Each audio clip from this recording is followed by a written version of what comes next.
एक लफ्ज़ कहा है कि बदकिस्मत इंसान को पहचानना बिल्कुल आसान है और बदकिस्मत इंसान हमारे आसपास में ही बैठा होता है और उसको बहुत ही आसानी से हम पहचान सकते हैं। और किस्मत क्या है? किस्मत ये मान लेना कि जो प्राप्त है वही पर्याप्त है, ये किस्मत है। हम जो मान लेते हैं कि बस इतना ही, हम एफ़र्ट्स नहीं डालते हैं उसमें। ये डिटरमिनेशन है तो आप एफ़र्ट से ही अपनी किस्मत बनाते हैं। ये नहीं कि आपकी किस्मत आपको सब कुछ देती है, क्योंकि हमें एफ़र्ट करके ही सब कुछ मिलेगा। और डिटरमिनेशन है तो सब कुछ कर सकते हैं। जैसे जब हम लोग एक क्लास में पढ़ते हैं तो सारे बच्चों को टीचर वही पढ़ाता है। क्या बात, बट ये है कि हम अपना एफर्ट उसमें कितना डाल रहे हैं। टीचर तो सिर्फ हमें मार्ग दिखा रहा है, उस रास्ते पे हम जो चलते हैं वो रास्ता हमें खुद तय करना है। नमस्कार, आदाब, सलाम। मैं फिरदौस कंप्यूटर से। फिरदौस कंप्यूटर पढ़ाई के साथ साथ में जो बच्चे अच्छा बोल लेते हैं, अच्छा कम्युनिकेशन स्किल उनका होता है, उसको इस मंच को पर लाते हैं। फिरदौस कंप्यूटर में हम यही चाहते हैं कि पढ़ाई के साथ साथ में बच्चे को बोलना भी आ जाए। आज का विषय हम बस में है लक और बैड लक, बदकिस्मत, और लकी यानी खुशकिस्मत। मेरी नज़र में खुशकिस्मत इंसान वही है जो पॉजिटिव थिंकर होता है, जो दुख मिलता है या गम मिलता है साथ साथ में तब भी उसको अल्लाह का शुक्र अदा करता है और आगे बढ़ जाता है। एक लफ्ज़ कहा है कि बदकिस्मत इंसान को पहचानना बिल्कुल आसान है और बदकिस्मत इंसान हमारे आसपास में ही बैठा होता है और उसको बहुत ही आसानी से हम पहचान सकते हैं। पहचानने का तरीका ये होता है कि जब कोई इंसान बदकिस्मत मुझसे ये कह दे कि मुझसे ये नहीं हो पाता है, मुझसे वो नहीं हो पाता। पास होना जो पढ़ते हैं उन्हीं किस्म में होता होगा, या अमीर वही बनते हैं, पैसे वाले वही बनते हैं जिससे अल्लाह राज़ी होता है। हम ये बेशक कहेंगे अल्लाह राज़ी होता है, साथ साथ में कोशिशें तो हम लोग पर डिपेंड करती हैं। अगर अल्लाह राज़ी है आप सोते रहें, अल्लाह राज़ी है आप वो काम ही ना करें, अल्लाह राज़ी है और हम पढ़ाई ना करें, तो बदकिस्मत इंसान जिसके अंदर नेगेटिव भाव पैदा होता है कि मुझसे ये नहीं हो पाएगा, समझ रहे, वही मेरे आसपास जो बैठा हुआ इंसान होता है वही होता है बदकिस्मत। और बदकिस्मत अगर मेरे पास रहता है, जैसे कहते नहीं कि कई गैलन पानी के अंदर अगर एक बूंद गंदगी की डाल दिया जाता है तो सारा पानी गंदा हो जाता है। सेम अगर बदकिस्मत इंसान से दोस्ती कर लेते हैं तो हम भी बदकिस्मत बन जाते हैं। तो आप उन लोगों से हमेशा दूर रहें जो ये नेगेटिव भाव पैदा करते हैं, मुझसे नहीं हो पाएगा, मेरी किस्मत बड़ी ख़राब है, या किस्मत वालों के साथ ही अल्लाह पाक खुश रहता है। ऐसा कुछ भी नहीं। अल्लाह ताला हर एक को समान पैदा करता है। लेबर करिए, मेहनत करिए और अपने टारगेट को अचीव करिए।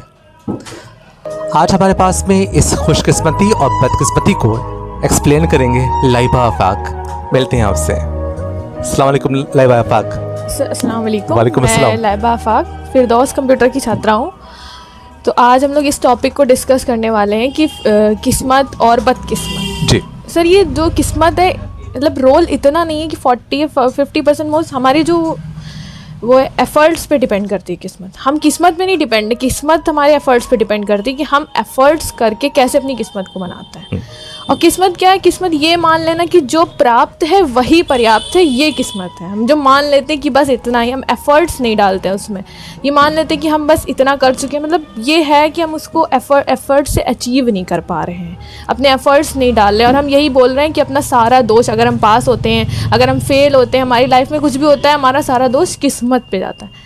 बट नहीं, किस्मत ऐसा नहीं करती है। हमारे क्या है, एफ़र्ट्स। हम तो देख सकते हैं कि अगर हमारा देश जो आज़ाद हुआ है तो काफ़ी ज़्यादा प्रयास हैं उसमें। गांधी जी, अगर वो गांधी जी पहली बार में बोल देते, जो उन्होंने पहला मूवमेंट किया, तो उसमें हम लोग असफल रहे। बहुत सारे ऐसे मूवमेंट हुए, हम लोग असफल रहे, लेकिन अगर वो प्रयास छोड़ देते, किस्मत के भरोसे छोड़ देते, तो आज हम फ्रीडम नहीं मिलती हमें। बहुत से फ्रीडम मिलती ही नहीं। अगर हम ये सोच लें कि हम बैठे हैं, किस्मत में होगा तो कर लेंगे, किस्मत में हुआ तो ये कर लेंगे। एक बहुत ही कॉमन सा एग्जांपल है कि हमारे सामने खाना रख दिया जाए और हम ये सोचे किस्मत में होगा तो हम खा लेंगे। क्या बात है, सही तो ऐसे नहीं होगा। अब तक हम एफर्ट नहीं करेंगे, अब तक हम उठेंगे नहीं, उसे खुद उठ के अपने मुंह में ले जाना है। खाने को खाना अपने आप नहीं मुंह में जाएगा। एक कहावत है, भाग्य कर्म से बनता और बिगड़ता है। Yes sir. तो हमें अपनी जो लेबर तो करना ही पड़ेगा। लेबर तो करना ही पड़ता है। और अगर जैसे परिस्थितियाँ ऐसी हैं, जैसे हमारे ऊपर बहुत सारी परिस्थितियाँ मुश्किल हैं, लेकिन उसमें भी हार नहीं मानना है। और जहाँ पे हम ये सोच लेते हैं, निगेटिव थिंकिंग आ जाती है कि हम ये नहीं कर सकते, वहीं से बदकिस्मती की शुरुआत होती है। पहले हम ये सोचते हैं कि हम ये नहीं कर सकते, उसके बाद हमारे मन में आता है कि हाँ ये हमारी किस्मत में नहीं होगा। तो यहाँ से निगेटिव थिंकिंग आती है, नकारात्मक सोच कि हाँ ये हमारी किस्मत में ये नहीं था तो हमें नहीं मिला। अपना एफर्ट्स नहीं डालते हैं। जो इतने बड़े जो मतलब मेंटालिटी ये होती लोगों की कि हमारे पास पैसा है तभी हम ये कर सकते हैं, ऐसा नहीं है। हमारा बैकग्राउंड ऐसा नहीं है तो हम ऐसा नहीं कर सकते हैं।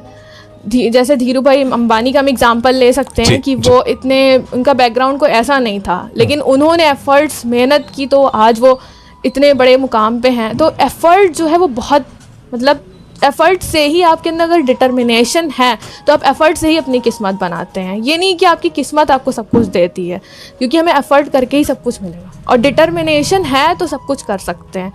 जैसे जब एक बारिश होती है, बादल गरजते हैं, तो जो बाज होता है मतलब सारे पक्षी जो होते हैं वो सब छुप जाते हैं, लेकिन वो जो बाज होता है वो आसमान को फाड़ते हुए ऊंचाइयों में उड़ जाता है और फिर जो है वो उन परिस्थितियों को पार करके जाता है। तो क्या है, मुश्किल हालातों में भी हमें एफर्ट करने हैं, और अगर मान लीजिए आपको उसका फल नहीं मिलता है तो क्या है कि अल्लाह ताला ने हो सकता है हमारे लिए और भी इससे अच्छा बेटर प्लान किया। ये दिमाग में सोच रखें कि अगर हम फेल होते हैं इसका मतलब ये कि हो सकता है अल्लाह ताला के पास हमारे पास बेटर प्लान है। जैसे कि आज़ादी हमारे पास 1847 से रिवॉल्ट शुरू हुआ। 1857 द रिवॉल्ट ऑफ 1857 जो वहाँ से रिवॉल्ट शुरू हुआ, तो रिवॉल्ट वहाँ से शुरू होते होते आज़ादी के 1947 में हमें आज़ादी मिली। तो एक बहुत बड़ा टाइम है कि हमें इतने प्रयासों के बाद हमें जो आज़ादी मिली है। कितने आंदोलन नाकामयाब हुए, क्या बात है, बट हार नहीं मानी कि हाँ हमें करना है, हमें आज़ादी चाहिए। अगर हम किस्मत के भरोसे छोड़ देते तो आज हम खुली हवा में सांस ही नहीं लेते। सही सहमति। अरे हमने एक लफ्ज़ सुना है कि किस्मत भी अल्लाह पाक लिखते हैं। हाँ, तो इसके बारे में क्या बताएंगे आप मुझे? सर वो किस्मत लिखते हैं, लेकिन इसके बारे में यह है कि आप किस्मत उन्होंने लिखी है, अब ये आपके ऊपर है कि आप एफर्ट करके उसे अचीव करते हैं या नहीं करते हैं। हमने ये पढ़ रखा, हर बच्चा सामान्य पैदा होता है, एक जैसी किस्मत लेके पैदा होता है। ये बदकिस्मती लिखने में हर इंसान जीरो पैदा होता है, मतलब बिना किसी पैसों के पैदा हो रहा होता है, खाली हाथ पैदा हो रहा होता है। अब हम लोग कैसे अपने आप को उठाते हैं, इसके बारे में बताएं थोड़ा सा। सर वो हमारे खुद के एफर्ट्स हैं। हम लोग एक क्लास में पढ़ते हैं तो सारे बच्चों को टीचर वही पढ़ाता है। क्या बात, बट ये है कि हम अपना एफर्ट उसमें कितना डाल रहे हैं। टीचर तो सिर्फ हमें मार्ग दिखा रहा है, उस रास्ते पे हम जो चलते हैं वो रास्ता हमें खुद तय करना है। वो मंजिल तक पहुंचना हमारा काम है। टीचर हमें सिर्फ रास्ता बताएगा, हमें गाइडेंस करेगा। हम अपनी किस्मत के लिए खुद हमको चलना पड़ेगा, कोई और नहीं हमें आके जगा सकता है। हमारा जो प्रेजेंट है वही फ्यूचर को डिटरमाइन करता है, तो हम खुद ही उसके ऊपर चलते हैं, फिर वहीं पर पहुँचते हैं। और परिस्थितियाँ चाहे जो भी इंसान को लड़ के उस तक पहुंचना चाहिए। जैसे जब बाज एक उड़ता है तो रैवन नाम का एक पक्षी है, तो वो बाज की पीठ पे बैठ जाता है।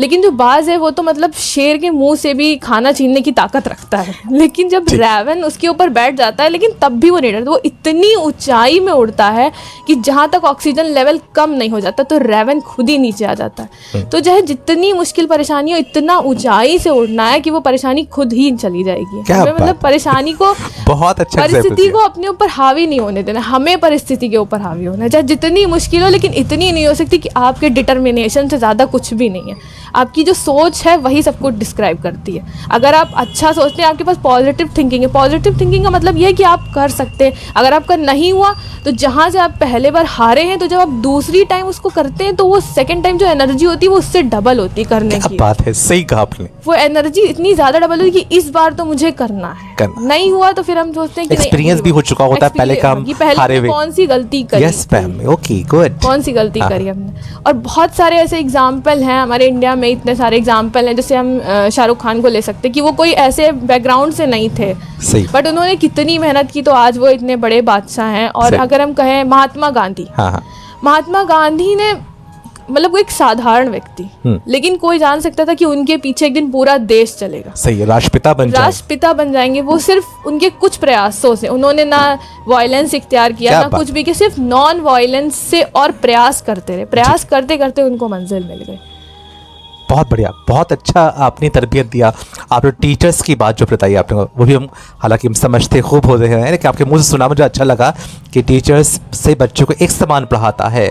कोई कामयाब होते हैं तो कोई नाकामयाब होते हैं। जी। अच्छा, क्या हिदायत रखें हम, एक इसी बात में मिला रहे हैं, क्या ख्याल रखें कि हम बदकिस्मती से बचें, हम क्या ख्याल रखें इसका? हम सर यही है कि पॉजिटिव थिंकिंग। अब पॉजिटिव थिंकिंग का मतलब ये नहीं है कि अगर हम कोई भी चीज़ हो रही है तो हम उसको इग्नोर करें, नहीं।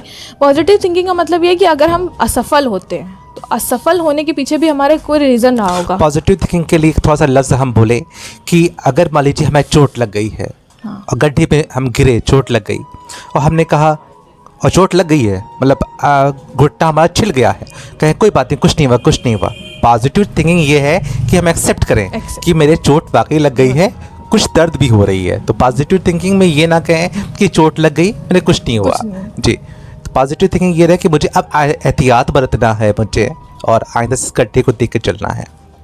अच्छा मैसेज दिया आपने।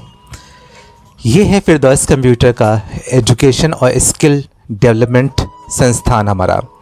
इसमें हम बच्चे को चुन के लाते हैं कि कुछ तो बोले, एक नए अंदाज से बोले। अभी आपकी 2-3 बातें महात्मा गांधी की आपने कहा, ज़ीरो लेवल से वो थे और आप आज राष्ट्रपिता बन गए। अंबानी की आपने मिसाल दिया, आपने टीचर्स की मिसाल दिया, आपने बास की मिसाल दिया। सभी एक पॉजिटिव मिसाल है। आपने ये चीज़ सीखा तो इससे ये तरबियत होती है कि आपकी सोच वैसी है। अगर आप बोल रहे हैं तो आपको जाहिर सी बात उन बातों का एहसास होगा आपको। तो हमें बहुत अच्छा लगा। हमारे जो व्यूअर्स हैं उम्मीद करते हैं उनको भी अच्छा लगेगा। आप उम्मीद करते हैं कि नए विषय के साथ में नेक्स्ट टर्न में। हाँ सर एक और एग्जांपल क्या है कि हमारे सर ही हमारा इंस्पिरेशन है सर। ये जो टीचर हैं सर, इन्होंने भी मतलब प्रयास करते करते यहाँ तक आए। तभी मतलब अगर ये प्रयास नहीं करते, अगर सर हार जाते तो यहाँ इतने बड़े फिरदौस कंप्यूटर में ना होते और हम भी यहाँ नहीं बैठे होते, ना हम बोल रहे होते अगर सर का इंस्पिरेशन नहीं होता यहाँ पे। क्या बात है। हम भी 2 साल हाई स्कूल फेल, 1 साल इंटर फेल, आज हम 7 विषयों में एमए हैं। अगर हमको फेल होने सीखा, मैंने फेल होने सीखा, फेल हमने किसी और वजूहात से वैसे हुए थे, एजुकेशन को उससे नहीं हुए थे, लेकिन फेल होने से मुझे और चाहत बनी अच्छा पढ़ने के लिए। तो कभी भी नाकामयाबी से आप जो है उदास ना हो। और हकीकत में पॉजिटिव जो लफ्ज़ कहा जाता है, सिर्फ लोग लफ्ज़ों से कहते हैं पॉजिटिव थिंकर हैं, लेकिन अंदर वो खूब रो रहे होते हैं। इसलिए आप पॉजिटिव अंदर रूह से बने, आप इसको लफ्ज़ों से ना बने इसको। शुक्रिया। अगर आपको ये हमारी पहल अच्छी लगती है तो दूसरों तक पहुँचाइए। Thank you.